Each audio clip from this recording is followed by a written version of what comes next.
Pump it up, pump it up. Trae. Come on, come on. With Trae. Pump it up, pump it up.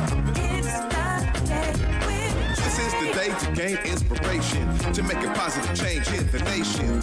We're inviting you to partake in conversation, to raise your vibration. It's the day that we will all celebrate all of our peace that make this thing elevate.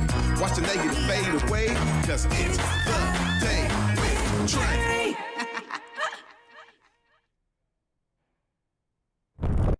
Grand Rising, everyone. Welcome to the Day with Trae. I'm your host, Trae Holiday. I want to welcome you to a wonder-filled Wednesday. I actually like wonder-filled better than wonderful. You know, I think it's filled with wonder. I love that. But welcome to the Day with Trae. Really excited because I got some phenomenal guests, as always, on lock for y'all here in the Black Media Matters studios with me today. We got Gabe Galanda, Indigenous rights lawyer. We're going to be talking all things Nooksack 306, and I'm excited because this is a phenomenal documentary that Converge Media produced. And y'all know I love to get into the work that we do to really spotlight all of our community. So I'm excited that he's here to give us some of those real numbers and the things of why this story is a driving force. And later on in the show, we got Loria Yeadon in the building, y'all, president and CEO of YMCA of Greater Seattle. Really excited to have her here to continue a conversation that we started with Dr. Sonia Walker around swim safety, swim equity.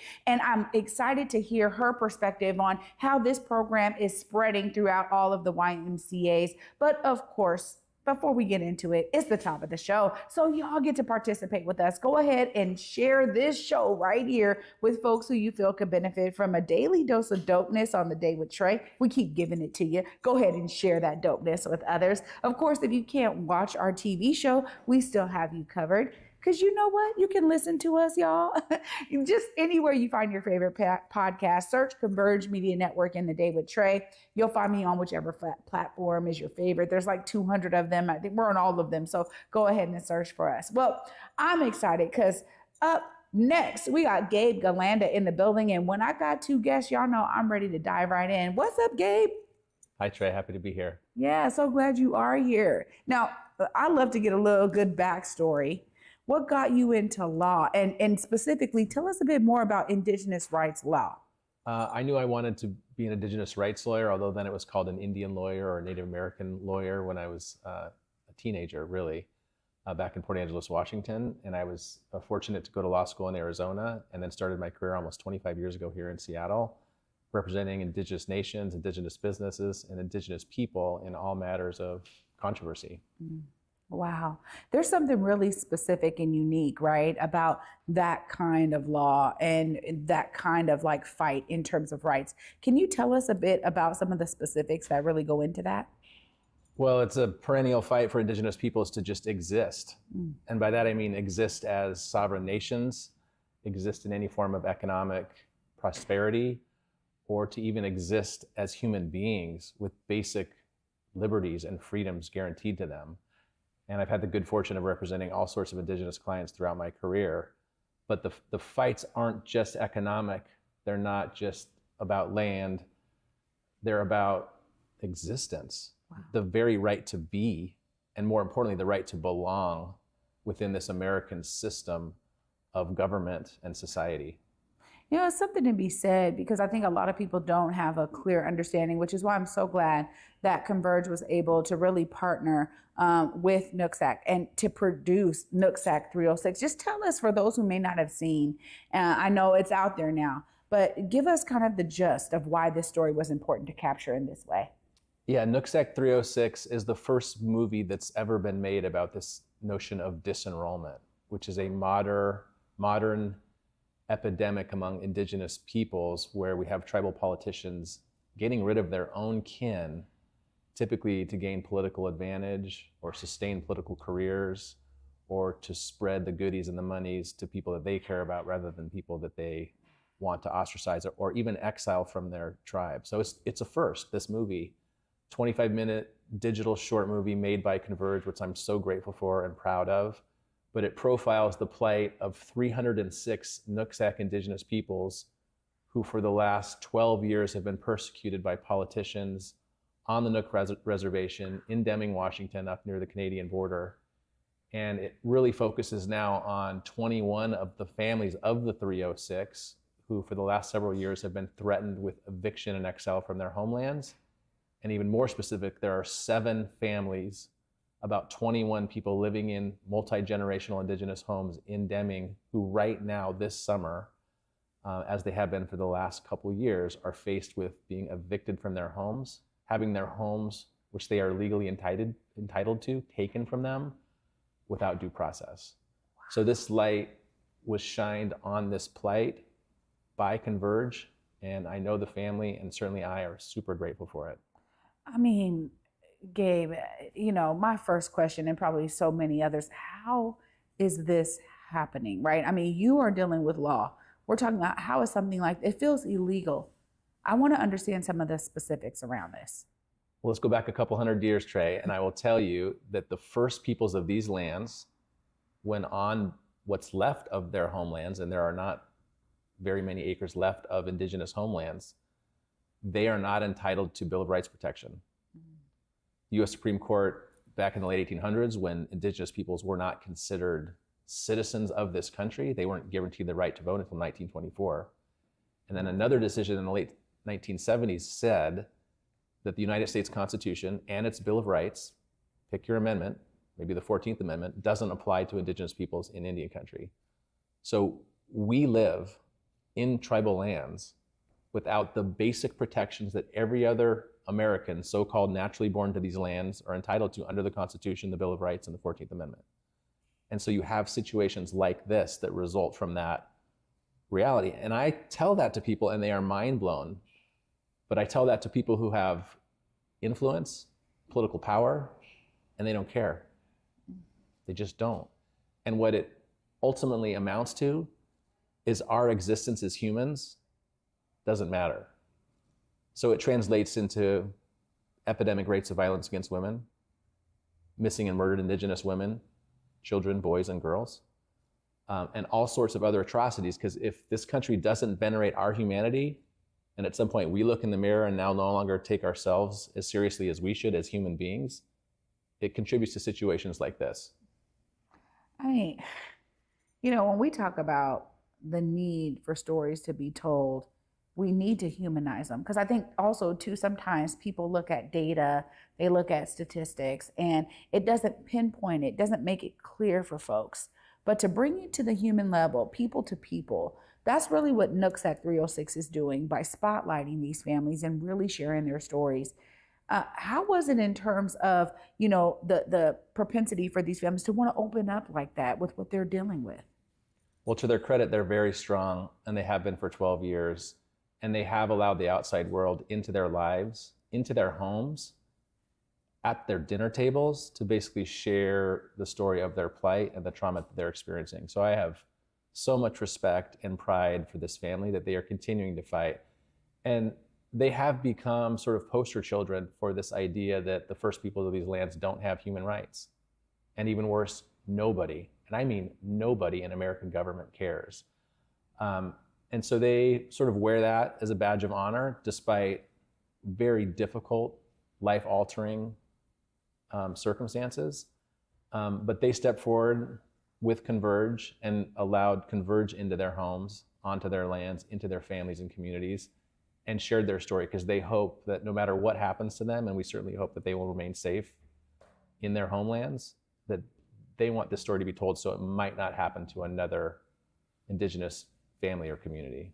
Well, that was my next question here, because of course, when we do stories like this, we always want to encourage the audience to participate in some way, some type of call to action or some way that people can support the need for, this family and others to really have what they need and to not be going through this. What do you see in terms of the ways that people can help?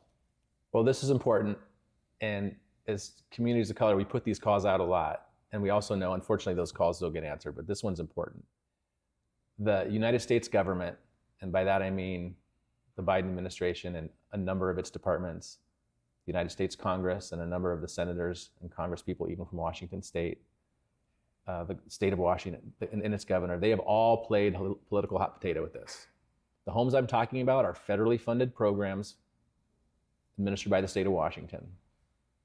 These programs are created by Congress, stewarded by the Biden administration and the Department of Interior and HUD, also stewarded by the governor and the Washington State Housing Finance Commission. They're all playing hot potato.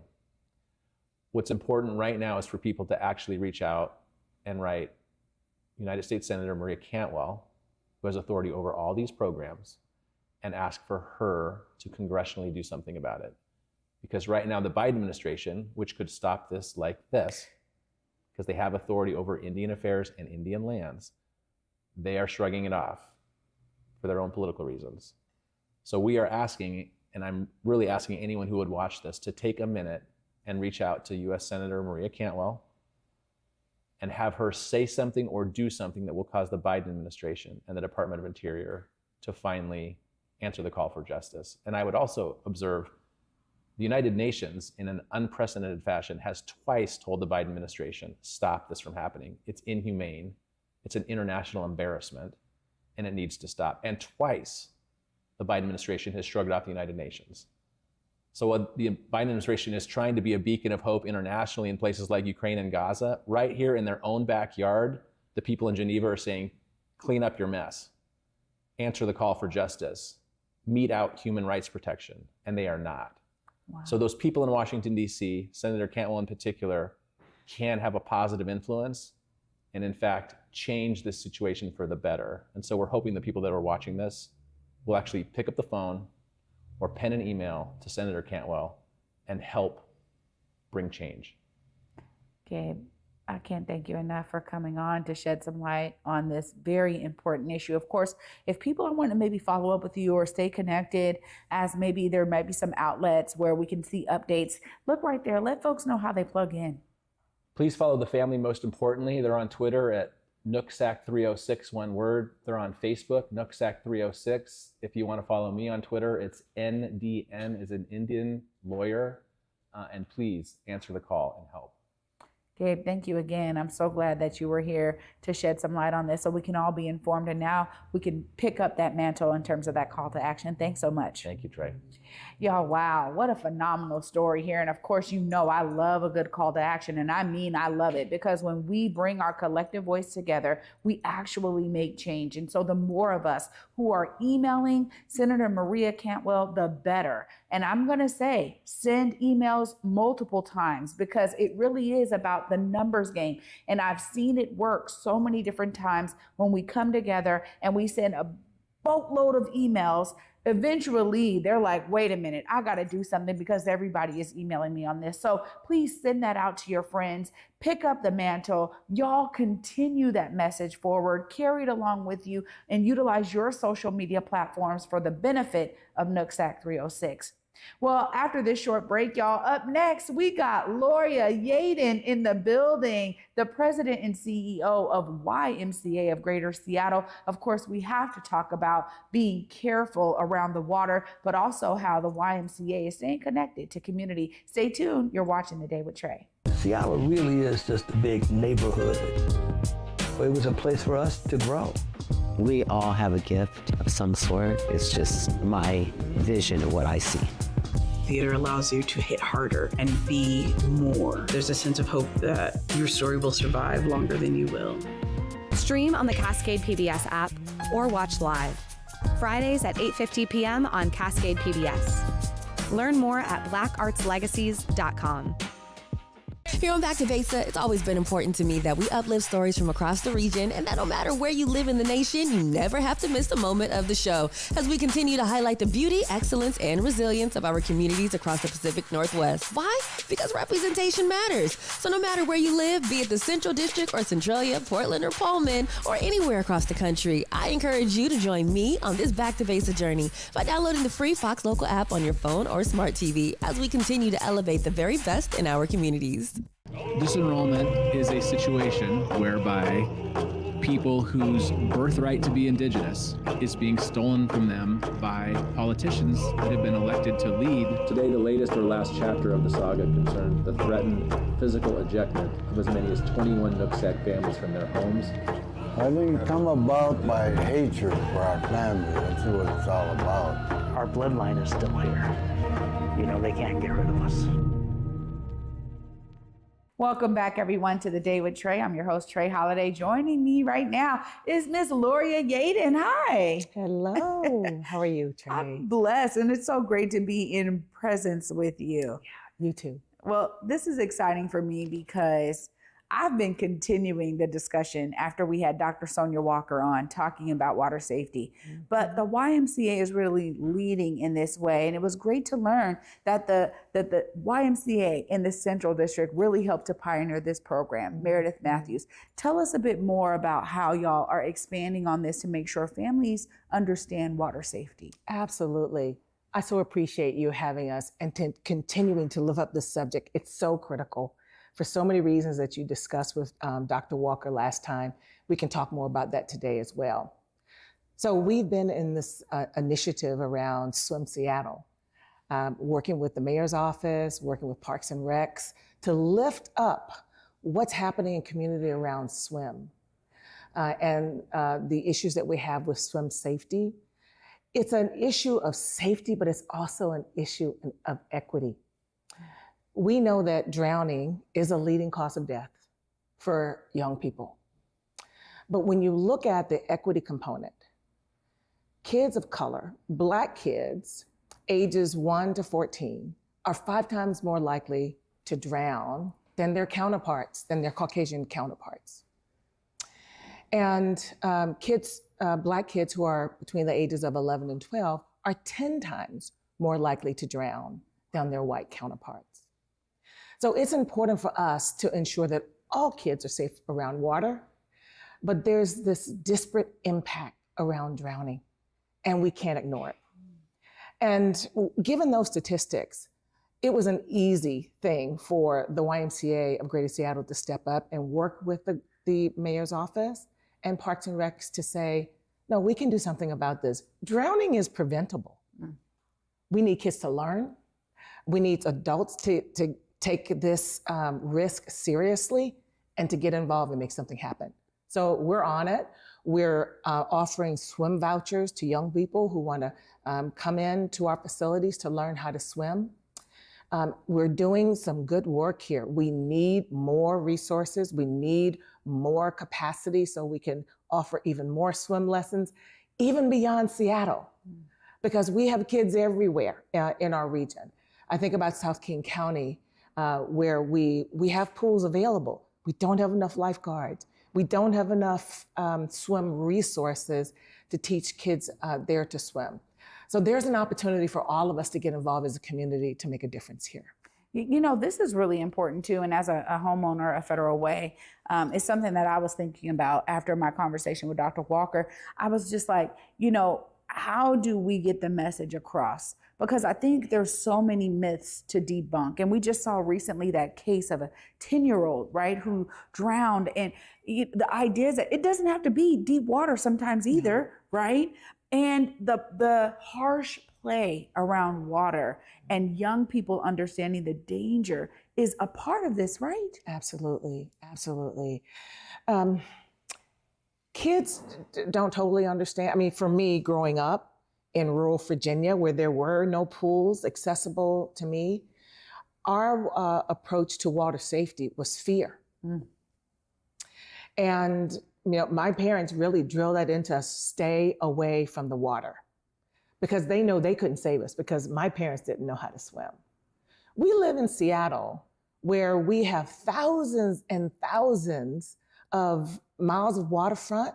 Across the state of Washington, I think we have over 8,000 lakes. Wow. We must make this a priority to teach our kids that water can be fun, but we have to take the responsibility to learn how we approach water safety as a community, ensuring that all of our kids know how to swim, and then respect water and also treat it as a place that they can have fun once they've had that proper training. Yeah. So we have to be the ambassadors. We have to be the water watchers. We have to make sure we're there. You know, during the pandemic, we lost a lot of lifeguards because their certifications expired. And so now you see a lot of waterfronts which say, you know, no lifeguard on duty, where there is a shortage of lifeguards. So we have programs at the Y where we will teach young people how to not only how to swim, but how to become lifeguards. Then we will certify them and employ them. So we are asking anyone who wants to join us in this, there's a place for you to remove these barriers so that we can keep all of our young people safe. Well, this is a really great, I'm so glad that you mentioned this because you are right. There's a lot of notices up that say no lifeguard on duty. And I didn't realize, I'm like, do they just not provide that? Because when I was growing up, there was lifeguards all the time. And I remember it being like a coveted position because not only did it pay well when you're like a young person, they normally like paid more than any other job, but also to the health and wellness benefit that you're providing to community was also like a badge of honor. Yeah. And so to reignite that in young people to say like, look, if you know that you love the water, you love to swim, there's a way that you can actually utilize that passion for the benefit of your community. So I love that. And I'm definitely here to ride with that campaign to get more young folks engaged and involved. But I also read another story, and this is when I started thinking about harsh play around water. You know, someone pushed a friend. They were high up and pushed a friend off of like a cliff. And when she hit the water, it like broke her neck. And so I think there's a lot that people don't understand around how powerful the water is, because we see it as beautiful, right? And we understand it's vast, it's big, but there's so much that comes along with that. And so I love that y'all are doing this. I mean, when you think about the ways for families to get engaged, you know, right? There's a lot going on in the summertime, and we're talking about some families, parents are working 2 or 3 jobs. They're trying to make it work for their families. You know, how can we make sure more families are engaged and understand this is a resource for them? Yeah. We're all busy, but this is important. Yeah. We have to make it a priority. Otherwise, you know, this public health crisis continues. So we have to decide. I think those of us who can make it easier for families who just can't be there, it's important for us to get involved. We welcome volunteers at the YMCA. We invite, get a whole slew of kids on your block who you know are similarly situated. Bring them together as a group. We can offer group swim lessons. We can get them all together in a class. But I think we just must decide. We must decide that this is important enough that we're going to lean in and stop this crisis. Drowning is preventable, and there's a role that everybody can play. So, you know, I think those who can't be there but still want to get really involved, you can always donate, because there's a resource shortage as well. When you donate, we're able to train and certify more swim instructors, train and certify more lifeguards. We can have our pool facilities continue to operate. A lot of pools have closed during the pandemic. And right now we have over 10 million pools around the country that are privately owned. There's only 300,000 pools around our country that are open to the public. And the Y is proud to be part of that. But we need to continue to keep those facilities open and have those who are willing to bring their aquatic skills to the fore, to keep them working, to compensate them well, and just decide. I keep going back to just decide. This is a decision for us to make as a community. And it's very doable. We can do this. Well, this is important for all of us. And I think, you know, you hit the nail on the head, because so many of us grew up with the fear of water. You know, my mother still can't swim to this day, but she recognized the fear that she was embodying and said, I cannot have that be for my children. So I'm grateful that we were in camps young, me and my siblings, and we learned how to swim young, and I carried that forward. So I think when we start, you know, it only takes a few of us in the family to be able to be champions of water safety. And I really appreciate the forefront that y'all are putting in terms of swim equity, right? To make sure that these classes are equitably distributed, that folks who have not been prioritized are being prioritized. So I'm just so grateful that you came on today to shed some more light on this. Of course, if folks are trying to donate, if they're trying to figure out how to volunteer or pour into this effort, please look right there. Let them know how they do it. Thank you, Trae. Absolutely. It's so wonderful to be here with you. If you want to join us to make water safety available for all, come to our website, seattleymca.org. You can donate there. You can sign up to start training to be a lifeguard or a swim instructor. You can join us as a volunteer. There's lots of ways that you can get involved. Wow.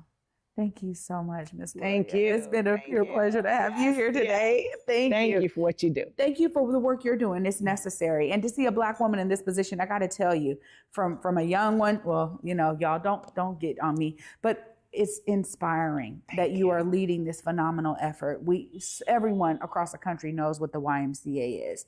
And it's beautiful to know that you're bringing your passion to all the work that y'all are doing. So thank you so much. Thank you. Absolutely. Y'all know I'm inspired, okay? I'm going to wrap all of this inspiration up right after this short break. Stay tuned. You're watching The Day with Trae.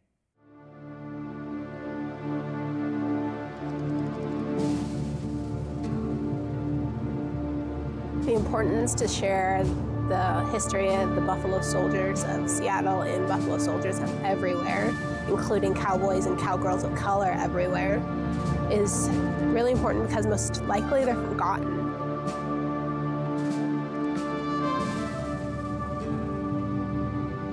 It's important that they're acknowledged, especially for girls like me who look up to them.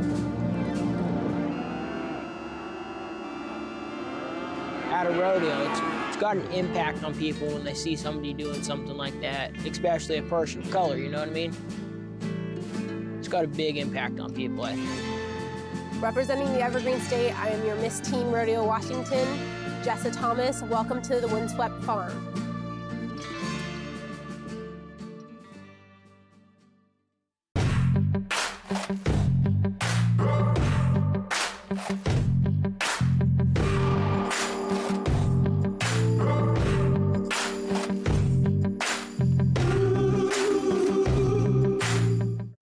Big Tobacco thinks they know everything. They think they know you, your community, the places you go, the way that you spend your time. They think they got you all figured out, down to a formula, a calculation based off of numbers of what they think they know. Show them they're wrong. Learn more at theythinktheyknowyou.org. Welcome back, everyone, to The Day with Trae. I'm your host, Trae Holiday. I want to thank my guests. Huge shout out to Gabe Galanda and Miss Loria Yeadon, both of them for coming on today, being champions for change in their own right, and also providing huge inspiration. Miss Loria shared with me that when a parent doesn't know how to swim, then their child is in like the 13th percentile to learn. Can you believe that? That means that the percentage is very low of them actually learning how to swim, because when we don't exemplify it for them, they don't take it seriously. So I'm encouraging you, if you do not know how to swim, get out there. Miss Loria shared that she learned how to swim at 59. So let me just say, it is never too late for you to learn. This is a skill set that is easy to learn, and it's worth conquering any fears you may have around water. If you're someone out there that's like, yo, I don't mess with water, I'm good.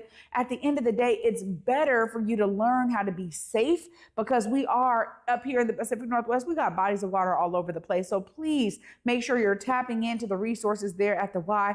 And please, y'all, for the benefit of this family, Nooksack 306, check out the documentary, learn about this family and this issue. I'm so excited that Gabe was here today to shed some light on this. It is so important for us to be engaged. Make sure you are emailing Senator Maria Cantwell to say, let's stop this. Let's make sure these folks have their land, have their home without being evicted. This is an issue we can all pour into. It's a call to action we can all answer. So you know I'm inspired. I want y'all to be inspired, because what my guest showed here today is that no matter what it is you're doing, if you're doing it at the benefit of others and for community, people are going to feel it. So please be inspired to be a part of the solution in the ways that you can. And for me, y'all, that's a wrap for today. Tomorrow, I'll be back with you. Until then, at 11 a.m., y'all. Peace.